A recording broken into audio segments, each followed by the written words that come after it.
This podcast is a production of Digital and Creative Media Works. To help support us, head to dcm.works to find links to our other show notes, Patreon, and merch.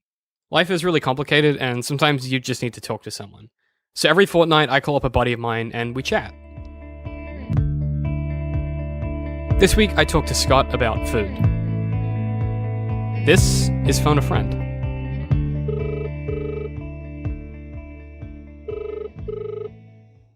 Hey, Scott. Oh, hey, David. How's it going? Yeah, good, man. I'm not too bad. We had some technical difficulties before I knocked my webcam off my computer. It was a travesty. How did you recover? Look, I'm still a little bit upset about it, to be honest. So we picked food for this our pilot episode because I feel like we both have a pretty complex relationship with food. I do I feel enjoy like yours food. is. I do enjoy We food. both. We both, I feel like, probably have gone through phases where we've eaten way too much food. I feel like that definitely is definitely part of our history that was maybe a bit about that. But you're particularly interesting because you've got, I mean, you can explain it a bit. Yeah, I think I mentioned it in one of when I was over for a podcasty thing or something, but I have celiac disease, so I can't. My body thinks that when it sees gluten, it's like a foreign invader, and it doesn't like that, and it tries to get rid of it in any means possible, as quickly as possible. Well, I mean, which is like tough because gluten's real good. yeah. I mean, and it comes up in like the most surprising places. Like you look at ice creams, you look at lollies, you look at things like that. They all have glucose syrup from wheat. That's really? Yeah. Fuck, yeah. that's tough. Like So- ice cream is, yeah. I mean, and like I lose out on a lot of caramel stuff, which is painful. And like Oh. I don't know. There was a That's period of tough. my life where I just wasn't eating a lot of lollies because I just there weren't any. And You're like, it's like sweet foods. You just sort of like nope, none of that. do you have like one, what's like the one thing with gluten in it that you miss the most? Like what's the one? So there's two, but Okay. No, What- 2 is fine. I limited you. I was like, it could be like 10. You may only pick one. If you pick any more, you're out. Podcast done. That's it. And That's it. You're off the show. No. So the first thing is, and it's a really dumb one, but Oh, good. Thins, No, I like that. Thins have a specific flavor of light and tangy chips. Thins, light, and tangy. Oh, shit. Are they in a green packet? Like a they're in light the green packet? light green Yeah. packet, So absolutely adore them, but because Arnott's makes everything on the same sort of conveyor belts, things like that, they can't guarantee no cross-contamination, so I think it has like a may contain or something. And sometimes I'm willing to risk it, but I don't know, like with them I haven't yet. I mean, how much of your life does it ruin? Are you like out for like a whole day or like 2 days? No, so What's your knockout period like? So I will have something and I won't know for about it'll be like because it has to go through the body through to the small intestine. That's the point where it goes, no, I don't like this. That's when it makes a decision, which takes some time. But then once that happens, I can be out from anywhere between an hour to 5 hours. I had a 5-hour session where I was just like at the toilet having the shittiest times. The most unpleasant. That sounds, that's a long time. Yeah, You know? I mean, so like it was literally trying to get rid of the entire contents of my stomach. Which is great, because that's not how your body's supposed to work. No. Yeah, that's real unfortunate. And have you felt like, because I imagine that has like a knock-on effect, right? Because it's like you have to, because my stepmom, she's gluten intolerant as well. I don't think she has celiac. I think she's just intolerant. I'm told there's a difference. One of them, there's I don't know. like a I don't slight know difference. about the science. I don't know. I But the fact that some people have this mild intolerance makes it more cost effective for businesses to provide gluten-free options. Sometimes it's Right. bad. They'll say like, we can't guarantee it. And I'll go like, okay, so like, what's the point of even advertising it? But yeah, like I guess it's for those people that yeah. are just like intolerant. Yeah, but it like the Celiac Society of Australia has made a whole lot of changes happen in the past. So I was diagnosed back in grade 6, so that was when I was like 10. I'm now turning 24, so I've had it for 14 years. In that time, it's just sort of grown in leaps and bounds. Before, America used to be like have a lot more range, but now Australia, I think, is one of probably the best places to be a celiac. And so that's, because I was thinking about like the sort of the amount of I guess like socializing and stuff like Oh that. yeah, that I do. yeah, Like, yeah, exactly. like I feel like that would be pretty severely limiting as to like. I mean, as you say though, now it's better, I guess. But like, did that when you were like growing up? Like, I mean, like high school, end of high school, when you're like trying to become an adult and do like adult. I mean, I've, you know, I've did never been super interested in the adult life. Mhm. I certainly, when people would say, "Hey, did you want to come to this place?" I'd be like, "Yeah, let me just check whether or not they have gluten-free options on my phone on the way there." And so, have you gone to places that you just couldn't eat at before? Yeah, sometimes I'll just go to a place to hang out with people. And that's not awkward or anything? Like, I guess you got No, used to that. I mean, like, I don't mind. People always are apologetic about it, but I don't.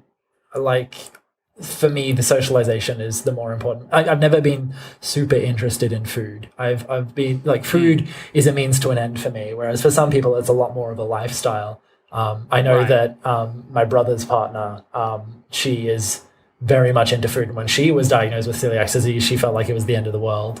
It's so tough, yeah. Yeah, but for me, it's more about like meeting up with people and seeing them and doing that. Yeah, it's like Than the food. Yeah. The food is like a device to. I mean, that's funny that you mentioned that because like, I mean, I don't know. I've always had a weird I've had a weird affinity with stuff that I've eaten because I've always been. I've like a lot of like long-running genetic diseases in my family. I don't know if genetic disease is the right word, but I've like a lot of genetic problems, and some of them is diseases, and some of them, yeah. So it's like a bunch of blood disease and heart disease and all kinds of other stuff. But part of that, yeah, it's great. I'm gonna die in like a week probably. Please don't. Like I'm like the clock's ticking. But like my dad has like a really specific diet that he can eat. And he's some particular brand of Scottish, to where like he's not good with dairy and a few other bits and pieces. It's not that he can't have, those things that. But it just doesn't agree with. The And stomach. there's a few really specific ones that like have really ruined some parts of my life when I was much younger. Like I can't have. This is gonna sound so weird. I can't have eggs when they're not cooked into something. Yeah. No. Okay. Is that I don't know. Like No. Honestly, like I've heard much Yeah. weirder. And like my doctor was like, I told him, I'm like, whenever I have like an egg, like if I had like an egg sunny side up, I'd be like incredibly ill. But when I have a cake with eggs in it, I'm like fine. And he's like, I have no explanation for you. You're just allergic to eating egg by itself. It's just a weird coincidence. It's a trick of fate. Who knows? It's He was crazy. like- He was like, it's a weird thing that you have. And I'm like, that is not an acceptable medical response to a problem. You'd be surprised how much medicine doesn't know about us, though. I mean, we're gigantic enigmas still. That is true. But then, like, I mean, I don't know if you had this. I certainly did. But I sort of struggled. And, this might be because I'm a very vain person. I don't know. But I struggled when I was sort of coming out of high school and trying to be an adult. Because obviously I worked a lot as a kid. And then I came out of high school working, and I've always been pretty productive. Yeah. But part of that is like my main thing that I did for a while. It's like I go out for breakfast because that's like the time of the day that I have time, right? So like before work, I would go out for breakfast and stuff, and it's really limiting sometimes for me because I'll go to a restaurant. And I'll be like, I'm hey, you want "Great." an omelet? Nah, I can't. Yeah, and I'm like, sorry. no, I'll pay you $20 for fucking raisin toast or something. Like, you know what I mean? Like, it's like I don't want. It sucks, and you can't. There's no way around it. Like you can't. turn Whereas up for and be me, it's like the opposite. It's like, you want some raisin toast? Nah, I can't. I'm You're like, sorry. can't do it, can't do Give it. me the omelets. give me 5 eggs. But give me the proper omelets, the ones that I can actually eat. Wait, is there a non-proper omelet? Okay, so some meats and sausages will contain gluten sometimes. Shit, really? Yeah. Man, they're trying to get you at every turn, aren't they? One of the more interesting things, and there's a very interesting story about this in terms of when we went to America, is that some places in Australia, because we have such a thriving wheat industry and stuff like this, they will coat things like chips and frozen meats, things like that. They will coat that in wheat to prevent them sticking in transit. And so that just means I can't do anything.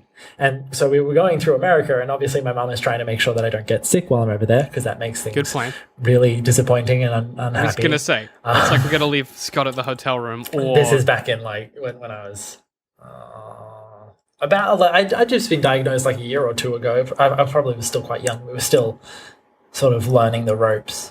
getting the photo. Yeah. And so my mum would ask, like, and so your chips, they aren't coated in wheat. And the lady behind the counter, you want me to do what? You want me to coat the? We don't have I mean, like weed on like- hand. Who would know that? Like you would. I wouldn't know. If I worked at a restaurant, if someone was like, "You're steak fries? Are they coated in wheat for transit?" I'd be like, "I don't what." We just get them delivered and we distribute Yeah, them. they we come- put them on the plate. They come in a giant freezer box. Like I don't know what to tell you. You know I what don't I mean? know what to tell you, man. I don't know what to tell you, man. That Christopher Walken. That's my only American accent. I don't know what to tell you, man. The chips, they come and we put them in the deep fryer and we serve up the food to the customers. And they say, thanks for the food. I don't know what wheat is or if we cut it in wheat. Yeah. There you go. That's my Christopher Walken. Thank you. I appreciate the rapturous applause. I think my editing program will probably cut out the claps, but It's you know, fine. It's what Scott happens. definitely clapped. I did. That's- There were many so claps. It for sure happened. I can verify this. Excellent. But like, yeah, I guess I was saying before, before Christopher Walken.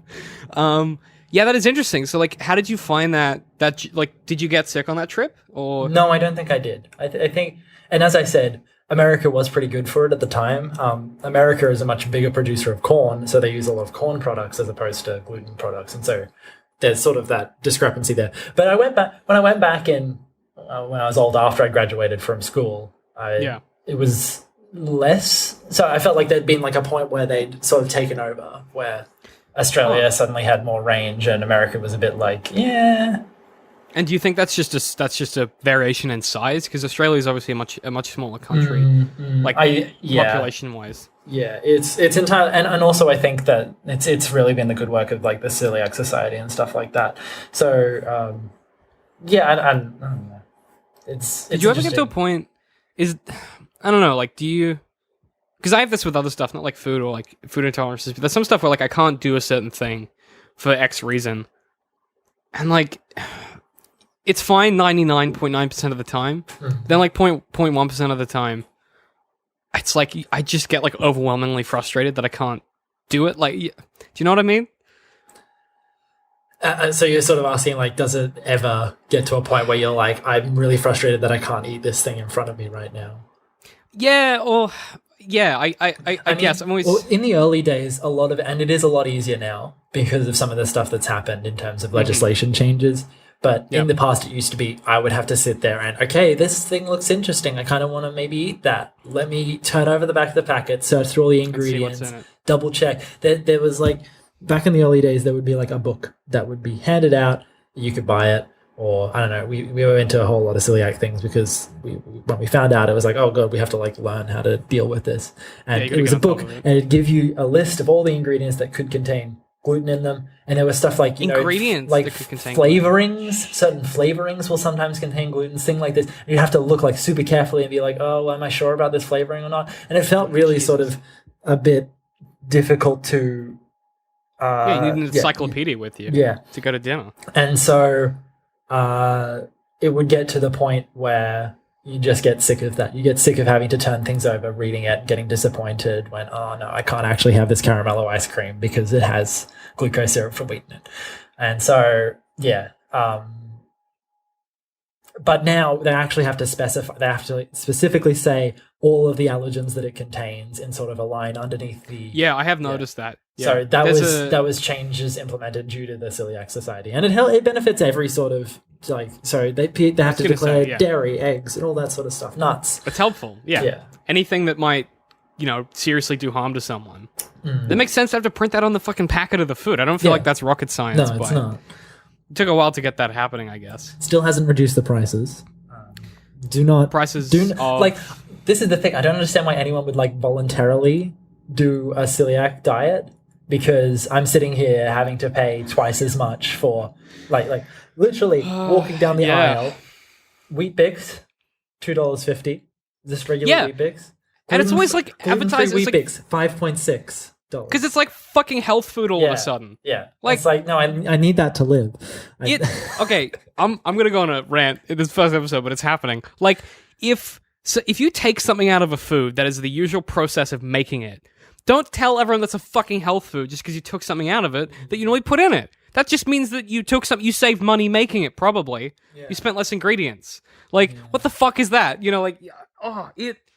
So there was a particular preservative that I can't have. So that it's E407, which is it's a milk emulsifier. Ooh. Yeah, it's emulsification. It's a very specific thing, but like I just can't have it.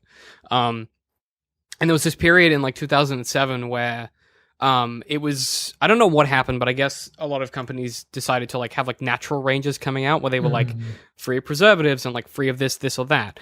So what E407 does is, like a chocolate milk, how when it sits on the shelf, Chucky milk, when it sits on the shelf for ages, you get like the chocolate syrup like gathers at the bottom, like you get chocolate like stuff, and you have to shake it. Yeah. So the emulsifier means that stuff, there's no precipitate, so it stays as one thing. So that happens. helps to So a lot of congeal them all together. Keep them. which a lot of companies use that because it makes sense. Because why wouldn't you, if that is a harmless chemical you can put in your thing?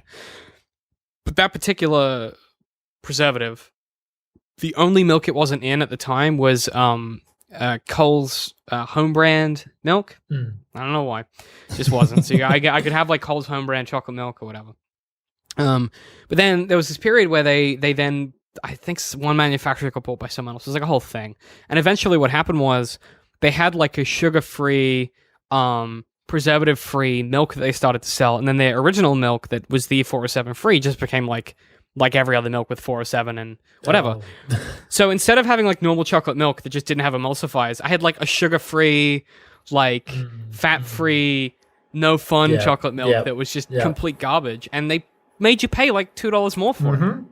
And I was furious. So I wrote a letter. This is like grade 7 me. I wrote this like very officious letter to Coles. My name is David. My name is David and I want my chocolate milk. It was a bit like that though. I was furious with them. I couldn't believe they did that to me. I mean, that was really upsetting. Very much in the early days, you would get, the options would be, here is the gluten-free thing. By the way, it's also nut-free, egg-free, sugar-free, and taste-free. Enjoy your cardboard. Still, sometimes you get things like that, but it's better now. A lot better. Yeah, I have noticed too. And I think it's because there's a market for it. But do you think? I mean, is that because the society is really helping to do that? Like they've really been active to help producers understand. I think a lot of it is, and I probably peaked then. I think a lot of it is that, it's better education, people knowing, more people being detected. I mean, about 10% of the population, maybe more, has celiac disease. So how do you is that like do they just like take blood or something? There are, I think. See, because I had so many done because we tried me for about 5 different other possible diseases before we actually were like, oh, maybe he has gluten intolerance. And then like the doctor who was testing me for all this sort of like slapped himself in the head, like, why didn't I think of this earlier? He was like, that should have been thing 1. Yeah. But I think it's blood tests. I had a colonoscopy. They scraped some of the lining of my small intestine. So all the really pleasant stuff. Yeah, delightful. I've had it all. Or that might have been an endoscopy. I've had one or either or both. I can't remember. I would imagine just both. An endoscopy, but I can't. Either remember. way, it's really unpleasant. Doesn't sound fun. I have a bit, this is a little bit off topic, not even food related, but I have a vivid memory of they were putting the gas mask on, and this is like the first time I'd been to hospital for real. I'm saying they're like, no, I don't want it. It smells weird. I don't want the gas. Please stop. And then I just went under, and I was gone for like 6 hours. Oh wow! Wow, that's so funny. But yeah, and like some of the other testing factors is to look at, here's the disgusting part, to look at, your shit. And, well, look, no one, like a career trajectory, no one was like, I'm going to go study medicine so I can look at someone's shit. Like, no one has ever said that in their entire life. I don't know.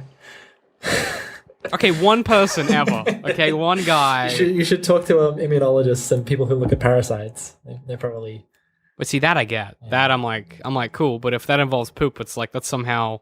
You don't lead with that. You lead with like, I study bacteria. Oh, like, no. I know many people who lead with, by the way, I study poop, pee, and blood. That's what I study. See, this is why dating scares me so much. It's because I'm going to end up like on a fucking Tinder date with like some biologist, and I'll be like, no, she'll be like, what do you do? And I'm like, I'm a marketing manager, and I'll be like, oh, what do you do? And she'll be like, I study shit for a living. And I'm gonna be like, oh, okay, cool, great. Like I don't want. That's what happens. What happens. I imagine it pays quite well to study poop. Yeah, no, I remember. I remember vividly having a Milo 10 that we took, filled with. Yeah. Anyway, we'll end that conversation there. Because, too much information. Sorry if anyone's having food while listening to our food talk. Yeah. Sorry. Should have put that as disclaimer up the top. Disclaimer. Do not eat food while listening to the food blog. Do not consume this podcast while consuming food. That should be the disclaimer of every show that we do. Yes. Do you feel like, are you much of a cook, or are you just a cook by necessity? I do actually. So yes, I am a bit of a cook. Because you have to. I like to prepare food that I know is right. And okay, so now I'm going to like jump back a little bit into like the nitty gritty things. I can't have butter that someone else has put a knife through and put on bread, right? If you spread in the butter, spread it on bread. That's why, you remember when I was over your place and I asked for like specific chunk of the butter? That was why. Because if you've spread it on bread, you asked for what? I asked for a specific part of the butter. I took the back end of it. Oh yeah, you did. Because if you take the end then people have spread it on bread and then gone to take some more to spread on bread. Wow, it's really that. It's possible. Yeah, so like a crumb of bread can like set me off. Holy shit, and dude, that sucks.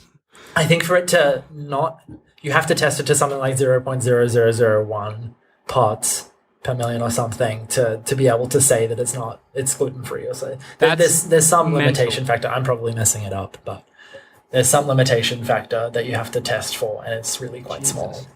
That's insane. I didn't know it was that. Yeah. So being able to cook means that I get to have control of that sort of stuff. I get to make sure that I have new butter. When I was growing up with my family, there was the butter, and then there was Scott's butter. Yeah. So. See, that to me, here's. See, I could see some bonuses to this. Oh yes. Right? I could see some I like it when you do like the late night, you're like, hello, my name is Good evening. You're here tonight with Scott Hyden. How's it going? This is a late night with Scott and David driving you home. Stay safe out there, ladies and gentlemen.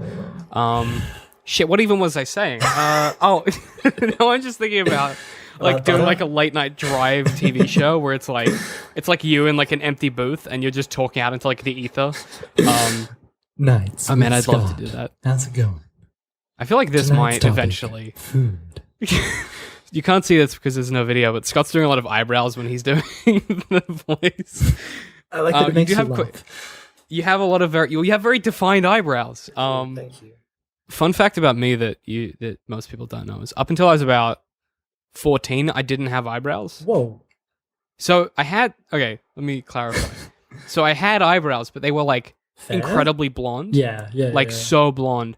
So I mean, like, I'm not exaggerating when I was like, you didn't know I had them. And so it made my forehead look enormous.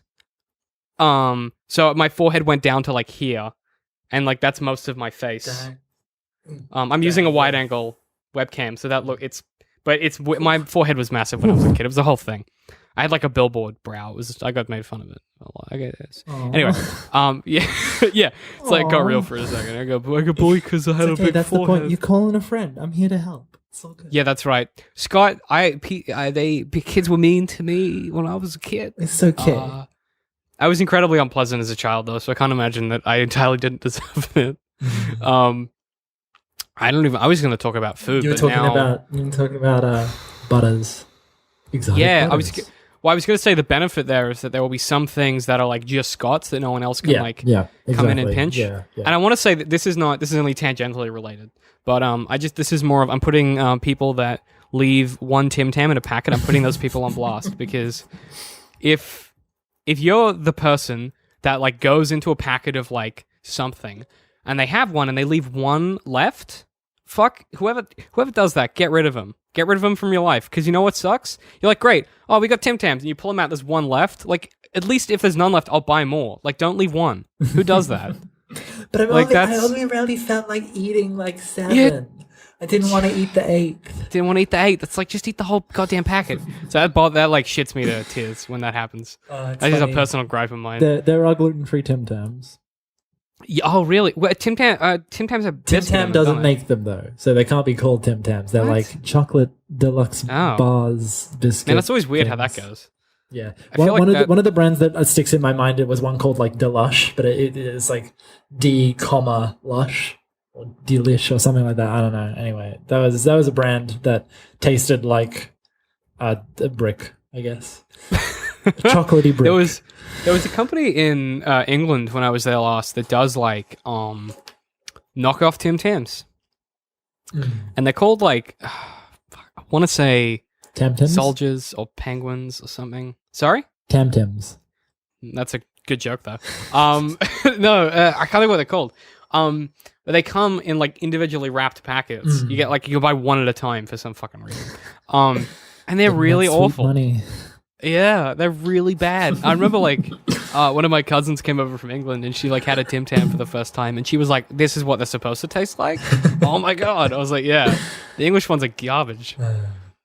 It's a rite It of happens a lot, passage to though. do a Tim Tam Slam. I mean, I used to be able to have Tim Tams. I would have a lot of Tim Tams. Yeah, Then we had to find replacements. That's also part of it. Like so the fact that I was able to eat gluten things for a while and then had to stop meant that there was like a replacement effect.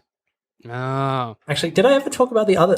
I talked about light and tangy. Did I talk about the other food I made? no, we got distracted. Okay. What's the other thing? Might be a good place Because to I just end reminded. this segment. I was reminded that the other food and this is going to happen a lot. By the way, I will come back to things. It's good. I like I'm glad that you tying do. off loose ends. I'm glad that you do because I never do. There are people have questions about episodes that we've done from like 6 months ago and I haven't answered them. Oh dear! But No, I I'm try to glad close that's- off loops. I'm glad that someone here is responsible. That's good. But so the other food that I really miss, and it's Yeah. just because I haven't found like the replacement. Yeah. Is like there are other chip flavors that I can have. I used to not be able to have Doritos, but I can have Mission Chips. Mission Chips are all gluten free, including the flavorings. They're the best. They're the best fantastic and they're thick and you get them. You go. ones.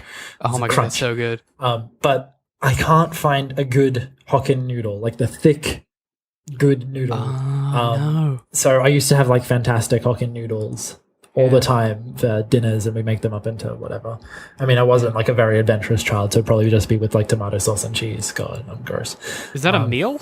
Yes, it's What? a meal for me. Hang on. Wait. We're not stepping past this. 2-minute noodles, cheese and tomato sauce? Yes, absolutely. What? It's like a lunch, you know. It's No, like what? No, it's yeah, it is. you can't just add sauce and cheese to like a. You gotta have like a frozen peas and like some like onion and some. You gotta what? No, you just put cheese in. This is what. So now, please don't make me reveal all of my bad food decisions in Oh life. no, this is good. This is because good. at some point this is we will good. get to one of the worst things I've ever had with pancakes, and you'll probably hate Oh. me for it. We might have to save that for another episode because I feel like that's gonna come. That'll be like 6 months down the track when we've forgotten that you've said that, and you'll accidentally bring it up, and then I'll be triggered by it, and I'll suddenly be like, Scott, you've got to tell me. I need to know. Like, I'll lose my goddamn mind. But Pancakes. yeah, Oh my god. Okay. It's not peanut butter, is it? Because my no, stepdad no, eats no, pancakes. peanut butter and pancakes would be pretty nice. I don't think I've ever had It's- it with peanut butter, it's but I think Actual fucking insanity, Scott, is what that is. It's so weird. Peanut butter's No, like I'm salty and weirder. crunchy. I'm You want much sweet weirder, much weirder. Mm. There was a reason why I jumped from the pasta to the pancake so quickly. But now I'm really uncomfortable about what that could possibly be. What? Yeah. So the other thing was the noodles. You didn't find like a suitable replacement. I think there are probably rice ones, but it's just the thickness and the texture of the original ones that just I don't know. But now I have a lot know of exactly what you carbonara, mean. and I don't care. So Carbonara is amazing. it's the blessed meal. I went can't to like have- Vapiano's, and I had their carbonara with the gnocchi. By the way, $4 extra to have gluten-free pasta. Haha! What? Ooh, welcome to my life. That's ridiculous. It should be cheaper. Like it bothers me so much. It's fine. I'm sure one day they'll either fix gluten, like they'll fix celiac, so so you'll get a jab. there are cures on the way. People have been investigating tapeworms. They've been investigating all manner of Wait, what? You put a tapeworm in you? You're Yeah. cured? yeah. Dude, that's crazy. That seems I like don't want to do it. Everyone's seems like the opposite of. everyone's I don't know, I've just lived with it for so long as well that I feel like I don't want to change back. It's like a part of your life. yeah. Yeah, I mean that. And I it get that. has helped me eat a bit better than I used to. Yeah, well, like I can't have much dairy. Like I can have dairy, but I can have like maybe like one flat white in a day. I like that's your my measurement dairy. unit. That's a very David measurement unit. One flat white of dairy. I do a lot of coffee. I have a very busy day most days. Yeah, I can have like about one coffee's worth of milk in my of dairy in my day, and that's about it. But like I don't going back to having more would not necessarily be like good for me because I feel like then I would eat like chocolate and ice cream all the time, and that would be bad. And the other thing is that often your body adjusts and that becomes a new standard. And if you go back, it can become very catastrophic. So I think that 5-hour session that I mentioned before was one of the worst times because I just had not had gluten in such a long period of time. That's like the same thing with vegetarians, right? Where like I know that one of my mom's cousin, he was vegetarian for about 5 years because of his gout, and having too much protein is really bad for your gout. So he wasn't having meat or anything for about 5 years, and then he just he could never really go back to meat because he just hadn't had it in so long. I think it's a simple your body like adjusts to what you put it through kind of thing. Yeah, exactly. Welcome back to the last segment of today's show. Oops, I forgot my humanity. A segment named so because I am a terrible human and every now and then I do awful things. This week, Scott, what I wanted to do, how the segment works, is that what I'll do is I'll tell you something I did to another person that's awful, and then I want you to tell me if that was incredibly inhuman or if there was a better way I could have handled it. Or indeed that my response was completely correct and not at all the worst thing anyone's ever done. All right. I'll see what I can do. Yeah, so here's what happened. I was at a bar with some friends. This was about 2 weeks ago. I was at a bar with some friends from a previous work of mine, so a previous work environment. They all still worked there. And so they were having Friday afternoon drinks. There was 3 of them and me. And so I went along because they invited me. And they're really good colleagues of mine when I worked there, and we're still all kind of friends.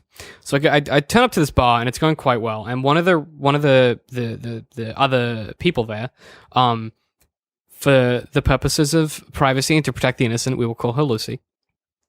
Her name is not Lucy, to be clear. So Lucy, really? Yeah, well, wouldn't that be a real mind trip if I was like to protect the yeah. So Lucy, we get about we're about 4 hours in, so we've had I think maybe 2 bottles of wine between us, which isn't too bad. So we're just cruising, and then we get some food, and we order a bunch of food, and then Lucy goes, "Oh well, my sisters are there in the city. Do you mind if they come?" So normally I would not have a problem with this because I'd be like, "Sure, the more the merrier. No worries." But I know for a fact that Lucy is a bit different. Not weird, but she's not... The rest of the people that we worked with were quite nerdy because they were developers or coders or whatever. And Lucy is the normal one, if that makes sense. She's the functional human being. There's one in every group. So I could envision her inviting her sisters to come and have a few drinks with us, and it just getting weird because we're not talking about stuff that they're going to relate to, and it's going to feel weird for them, and we're going to feel like we're excluding them, and then there's going to be a pressure to change the conversation to suit her. So I'm clearly overthinking this at this point because this is all running through my head as she's saying this.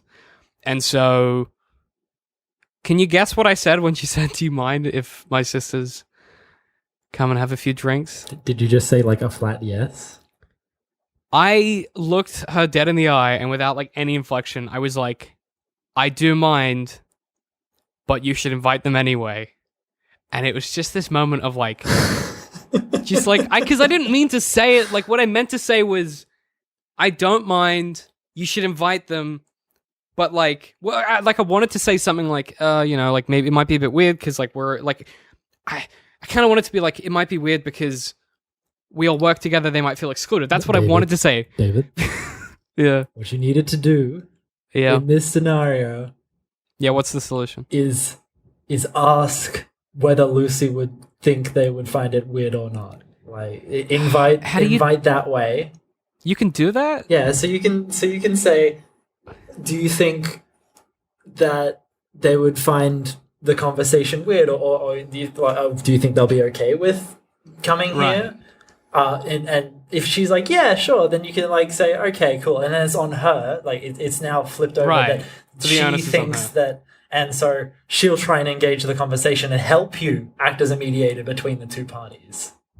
I just pointed at you. It's an audio only medium, but yeah, I think that might have been the. Well, here was my. Well, I mean, the stress for me was like, No, I can understand. Like, and Yeah. so much in like every day we have to make split second decisions, and Mhm. often like and even like at that point of the day, you might have just been feeling like I don't really think I can handle that kind of social situation. I just wanted yeah. sort of I mean, a it's more intimate gathering of people that I knew and understood.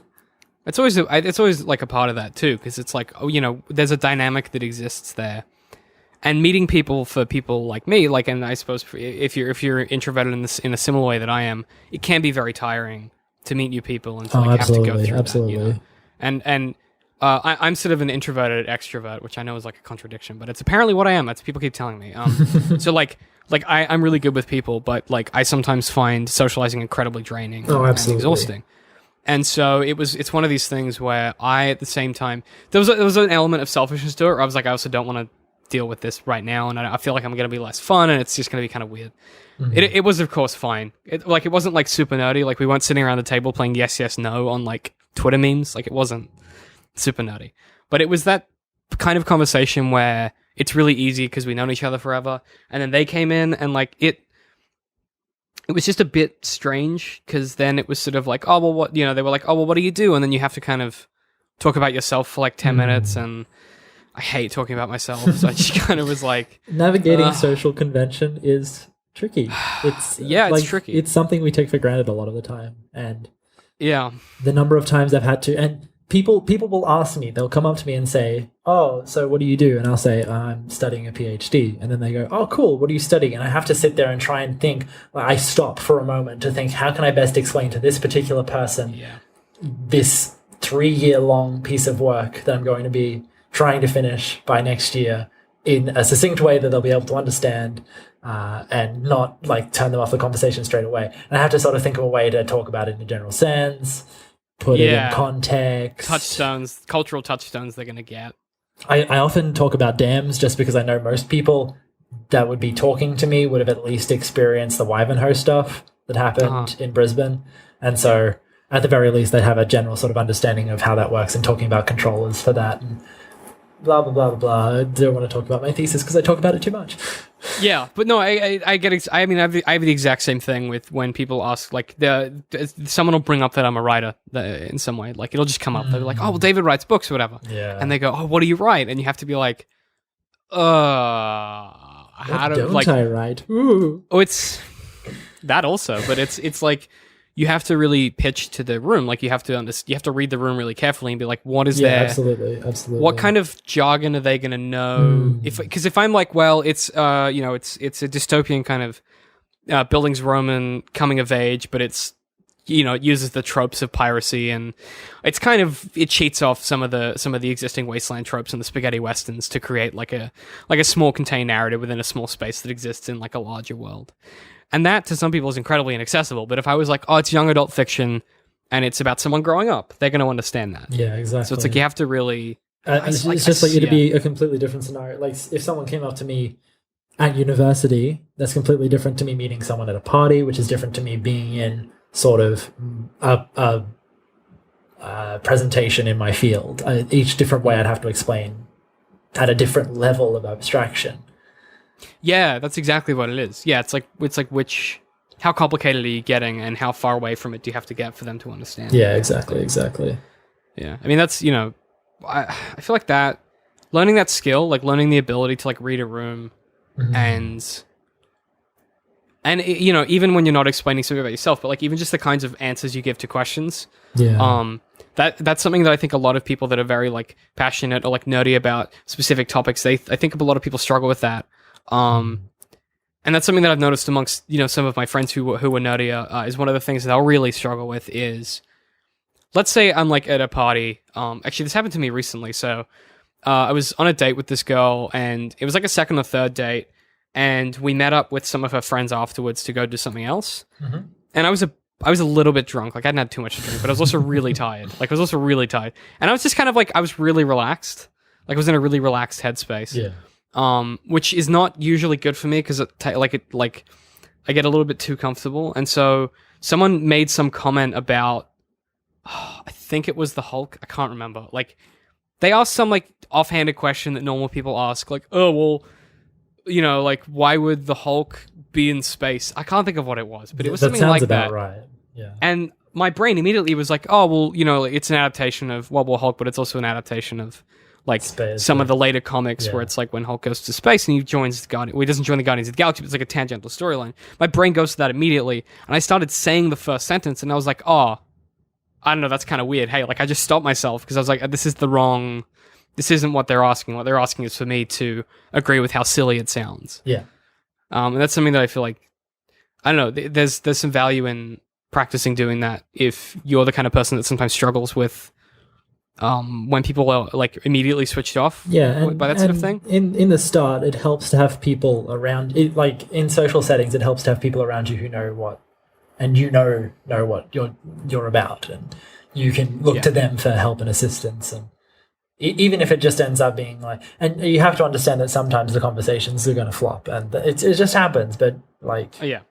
that's not it's just an indication that there wasn't something happening there in conversation. You go, okay, cool. Well, Next thing. I'll sorry, my mind is instantly going to that one comic where it's like, how am I going to find the gamers and gals in the crowd?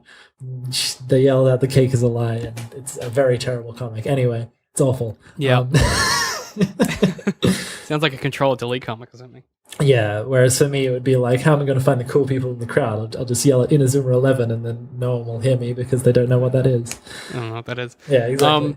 It's like, just thinking of, like, you guys are all like, oh god, I should have known this song. Oh god, and I'm sitting here like, I knew none of these 10 songs.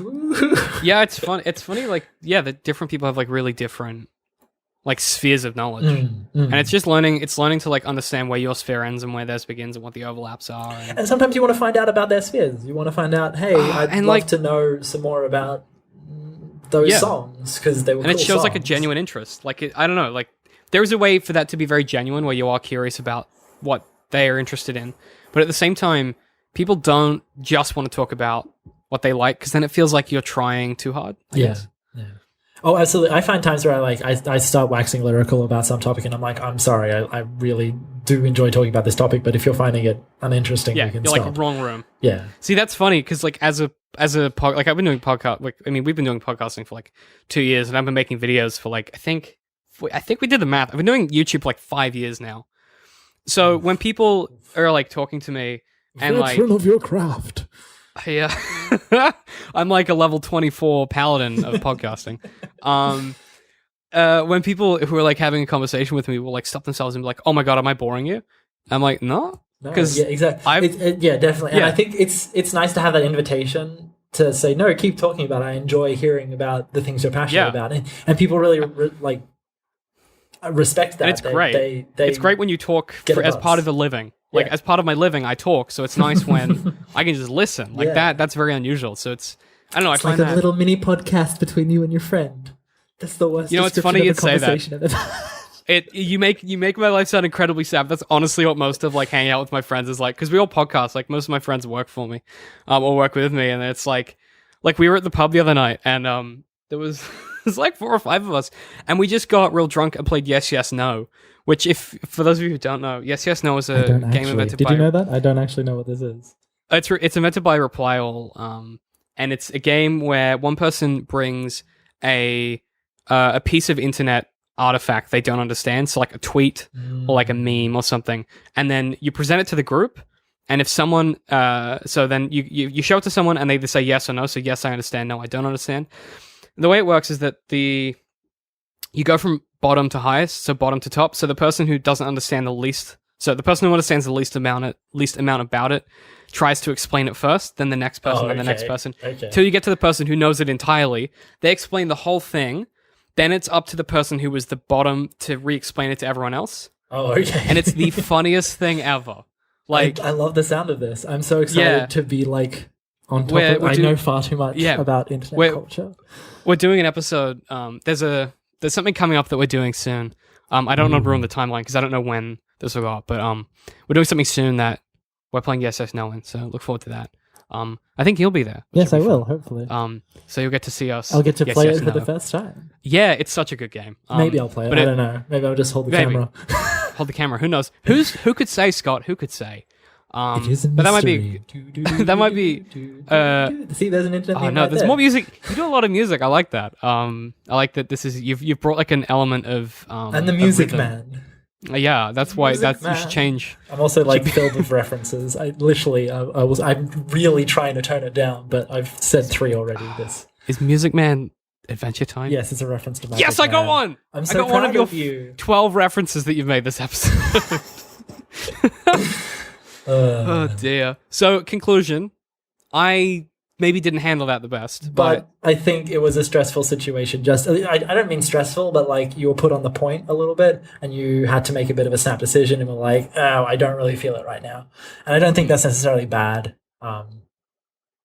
but it's just thinking ahead in future. It might be better to maybe deal with that a bit more directly, Yeah. perhaps. Or even if you just take a second to go, "Yeah, well, what do you think?" Ask them how they would feel about Yeah. inviting those people to this Yeah. group. Would there be a gelling? Like even asking, like, do you think they'll be okay with us?